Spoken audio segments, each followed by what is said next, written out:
सबसे पहले आपको लिए चलते राजस्थान की एक अहम खबर की जानिब। जिस हादसे को हम बताने जा रहे हैं वो यकीनन आपको हैरान और परेशान भी कर देंगी।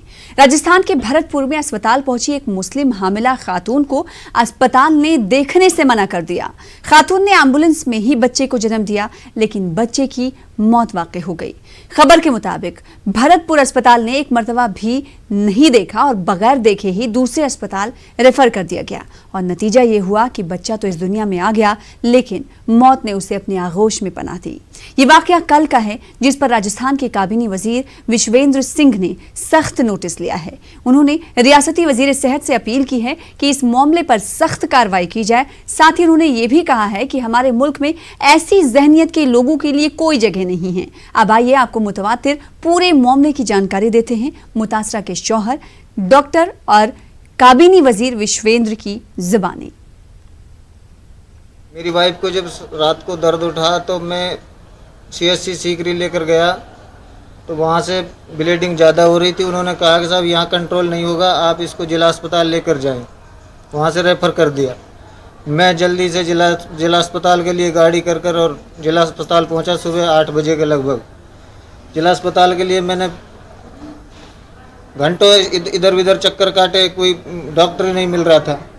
डॉक्टर मिला तो मेरा नाम गाम और पता लिखा। एक मैडम आई, गोरी सी मैडम थी, उसने कहा कहाँ के रहने वाले हो? मैंने कहा मैडम हम नगर तहसील के रहने वाले। कौन हो, क्या नाम है? मैंने कहा मैडम मेरा इरफान खान नाम है। तो फिर तो आप मुस्लिम हो? मैडम एक चौकन्ना हो गई, मुस्लिम हो तो फिर तुम्हारा यहाँ कोई इलाज नहीं होगा। एक दूसरे डॉक्टर से कहा कि इनका रेफर कार्ड बना दो, इनको जयपुर भेज दो। और मैं रोता हुआ अपनी मिसेज को लेकर हॉस्पिटल से निकल गया और मैं भरतपुर से बाहर नहीं निकला था।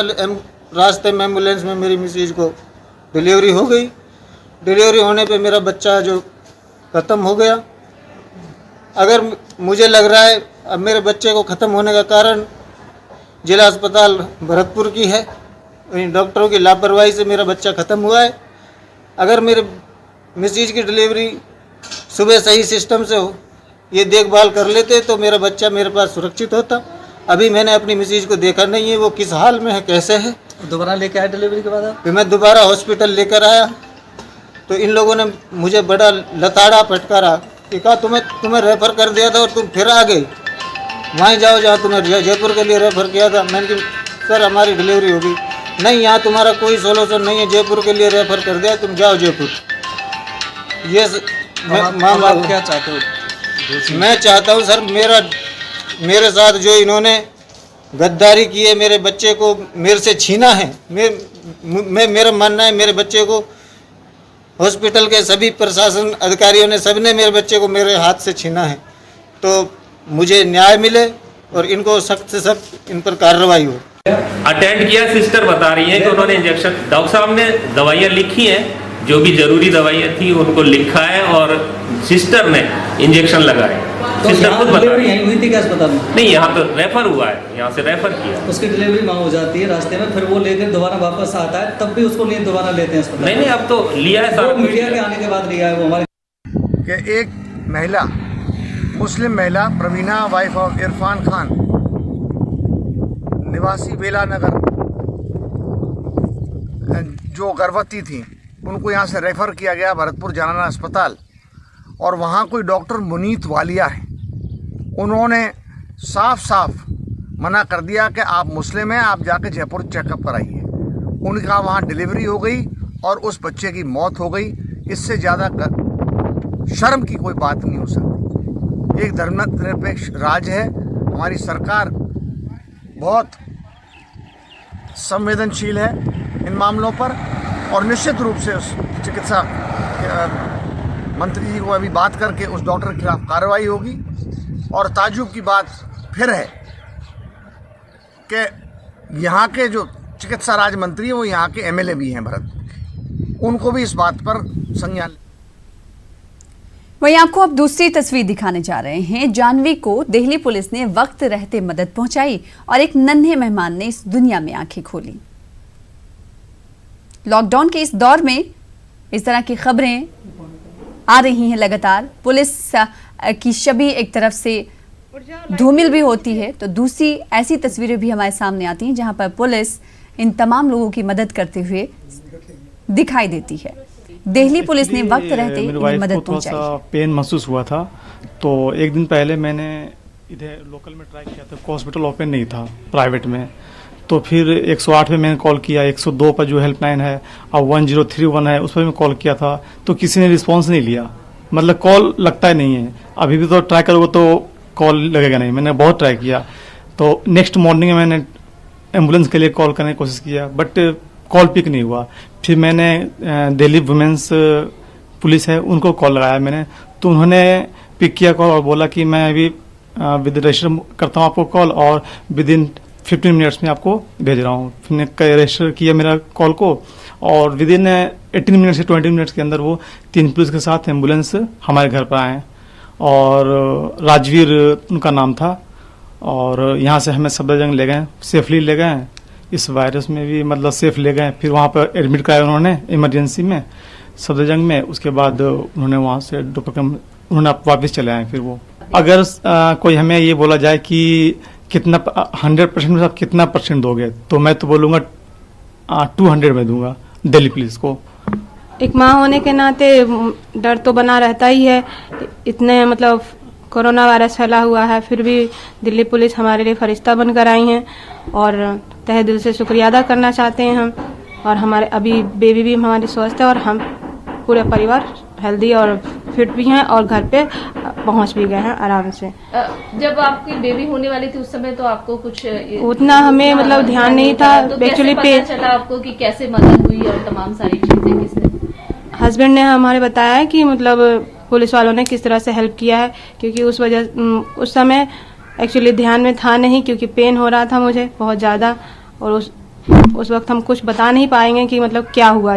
जो भी हस्बैंड बताए हैं कि किस तरह से उन्होंने हमारी हेल्प की है, तो उसके लिए दिल्ली पुलिस को धन्यवाद देना चाहती हूँ तहे दिल से।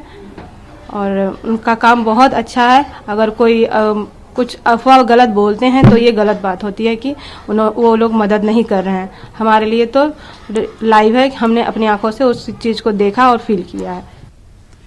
जम्मू कश्मीर के कुपवाड़ा जिले में लाइन ऑफ कंट्रोल के नजदीक केरन सेक्टर में फौज ने दरअंदाजी की बड़ी कोशिश को नाकाम बनाते हुए 5 मिलिटेंटों को हलाक कर दिया है। इस झड़प में एक फौजी जवान की भी शहादत हुई है, जबकि दीगर 2 जवान जख्मी हुए हैं। एसएसपी कुपवाड़ा के मुताबिक मिलिटेंटों की लाशें बरामद नहीं हुई हैं। फौज और मिलिटेंटों के दरमियान फायरिंग का तबादला जारी है। फौज की मजीद टुकड़ियों को इलाके में रवाना कर दिया गया है।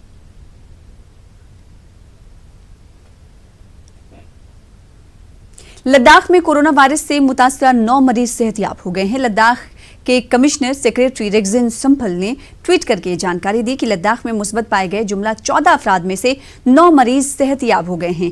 कल एसएनएम अस्पताल में सेहतयाब होने वाले मरीजों को रिवायती अंदाज में उनके घरों को रवाना किया गया। इस मौके पर मरीजों ने तिब्बी अमले का शुक्रिया भी अदा किया।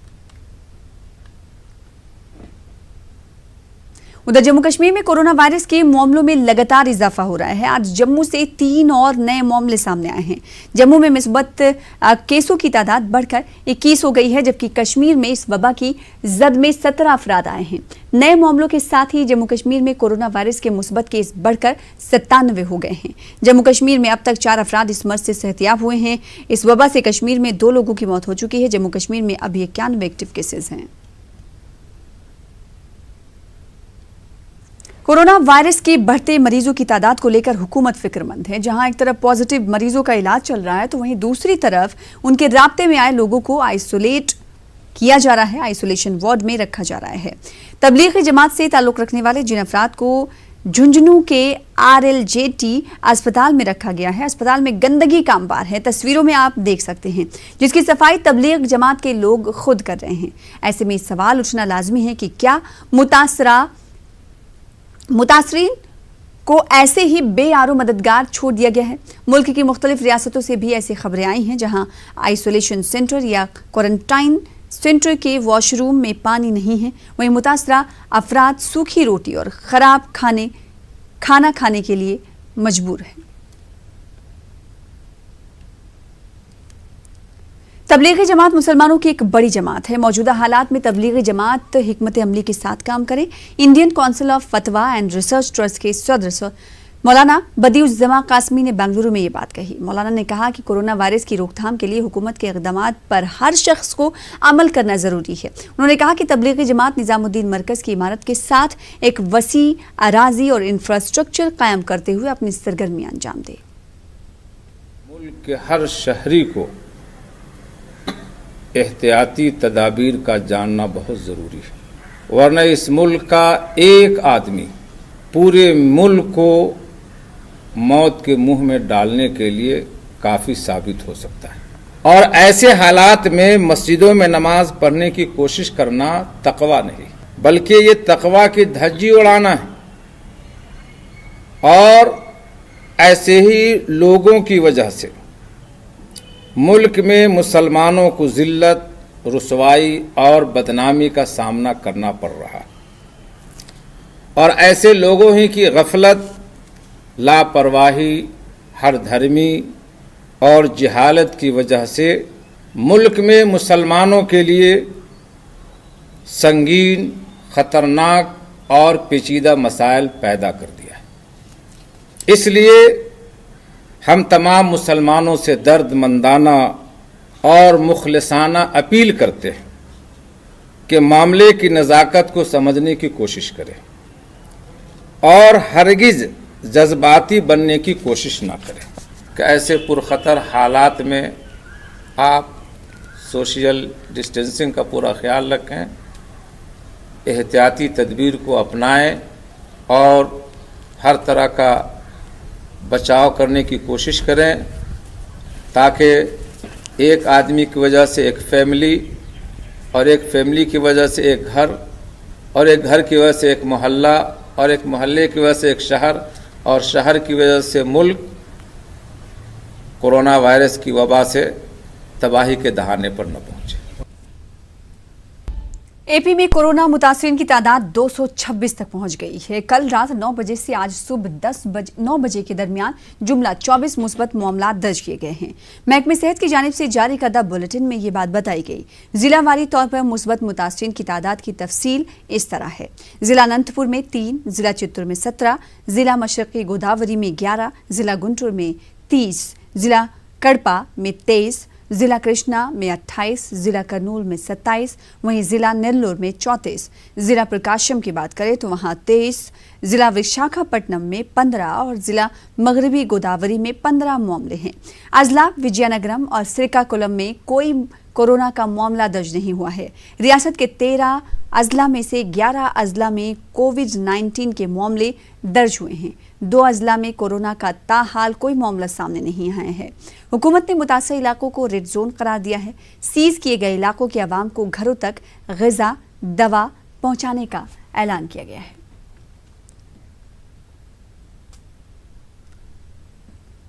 उधर लॉकडाउन के बावजूद हैदराबाद में ग़िज़ा पहुंचाने वाली कंपनियों की जानिब से खदमात अंजाम दी जा रही हैं। ज़रूरी अशिया की खदमात की फराहमी के हिस्से के तौर पर स्विगी और जोमेटो के फूड डिलीवरी बॉयज़ ये ग़िज़ा पहुंचाने का काम अंजाम दे रहे हैं।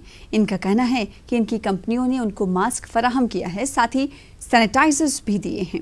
इनका इस्तेमाल करते हुए ऑर्डर पर ये अफराद लोगों तक ग़िज़ा पहुंचाने का काम अंजाम दे रहे हैं। इन बॉयज़ का कहना है कि लॉकडाउन की वजह से उनको लोगों तक ग़िज़ा पहुंचाने के काम में काफ़ी मुश्किल सूरत-ए-हाल का सामना करना पड़ रहा है। इन लड़कों का कहना है कि लॉकडाउन की वजह से उनकी आमदनी भी मुतासिर हुई है और उनके बोझ में इजाफा हुआ है। इन डिलीवरी बॉयज़ को बाज़ अपार्टमेंट में सिक्योरिटी के पास रखे गए सैनिटाइजर्स का इस्तेमाल करने पर भी जोर दिया जा रहा है। मुल्क भर में लॉकडाउन जारी है, रात का कर्फ्यू भी लगा दिया गया है। इन हालात में कई अफराद बेरोजगार हो गए हैं और वो माशी तंगी का भी शिकार हैं। ऐसे मौके पर अफराद जो किसी से मांग भी नहीं सकते, उनके मकानों तक ग़िज़ाई अशिया पहुंचाई जा रही है।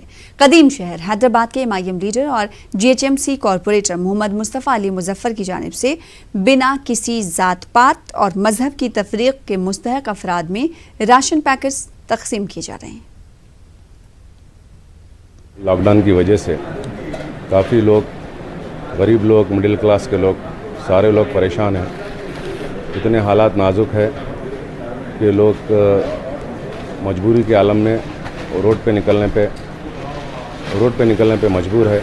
मेरा मकसद ये है कि जो लोग घर में हैं, जो बाहर लाइन में आके लेना नहीं चाहते, जो फ़ोटो वीडियो से कतराते हैं, भूखे रहना पसंद करते हैं, मैं घर घर जाके उनको अनाज तकसीम करने की पूरी कोशिश करूँगा।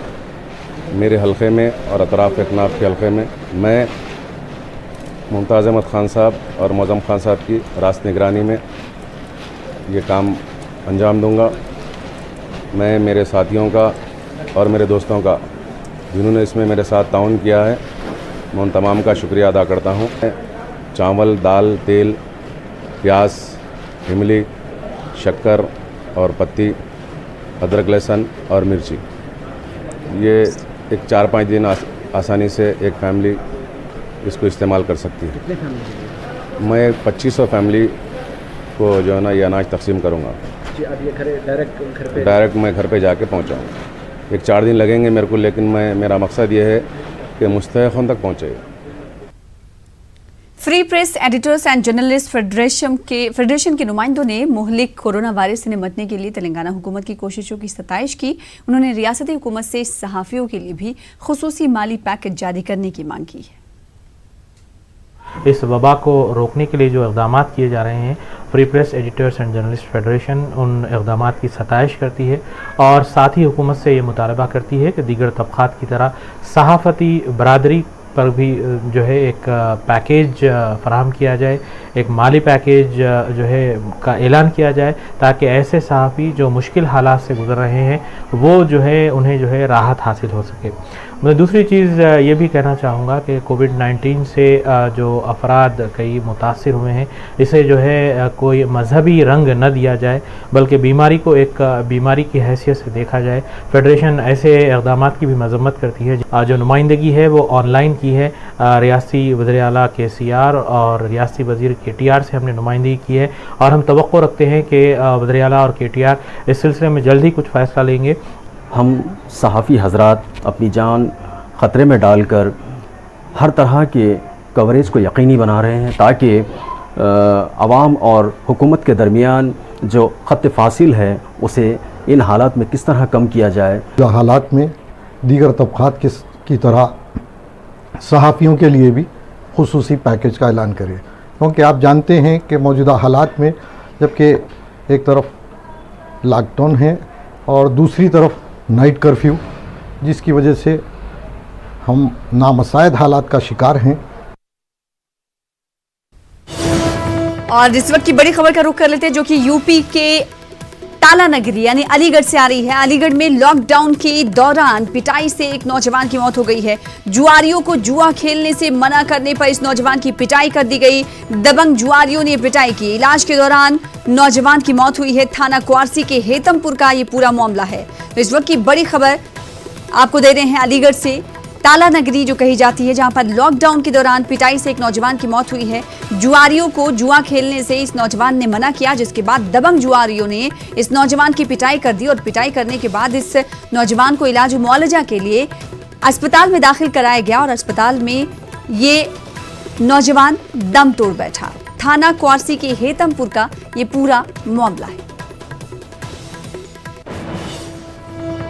मुल्क भर में लॉकडाउन से बाजारों पर बहुत ज्यादा असर पड़ रहा है। लॉकडाउन की वजह से जहां खाने पीने की अशिया महंगी होती जा रही है, वहीं अक्सर सब्जी मंडियों में सब्जियां सड़ रही हैं और ताजिरों को जबरदस्त नुकसान उठाना पड़ रहा है। उत्तराखंड में कुछ ऐसा ही हाल है। देहरादून की मंडियों में सब्जियां खराब हो रही हैं और इस कारोबार से जुड़े लोग भूखमरी के कगार पर हैं।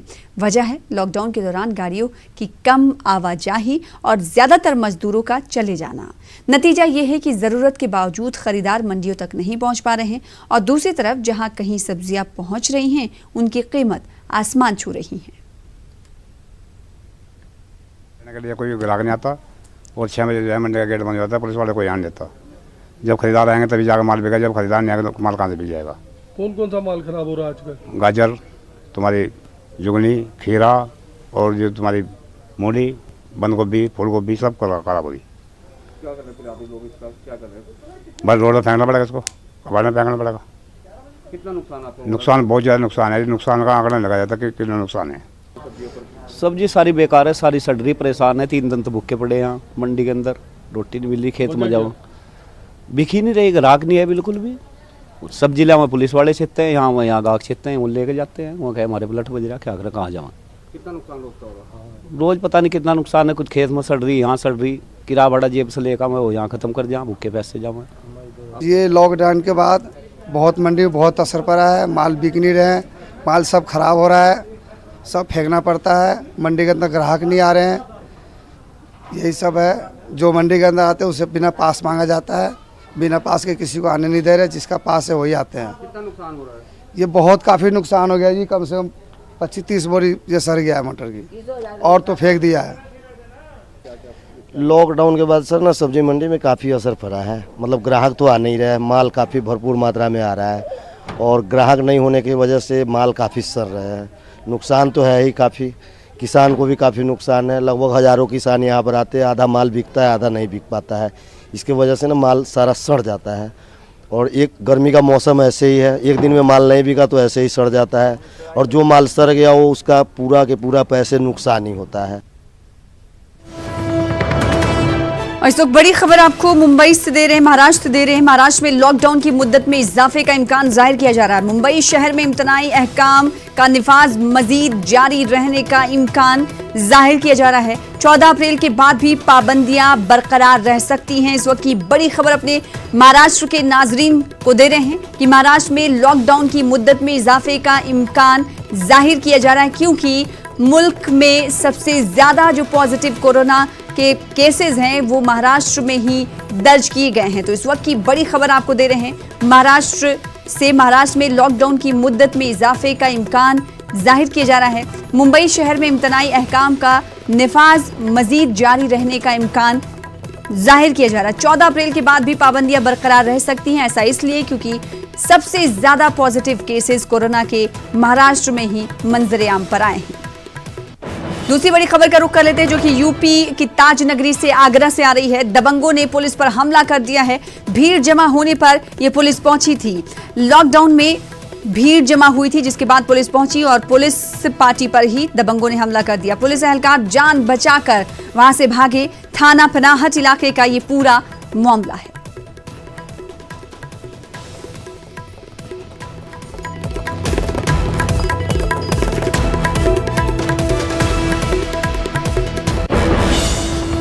फिलहाल इसी के साथ इस बुलेटिन में इतना ही। दीजिए इजाजत। आदाब।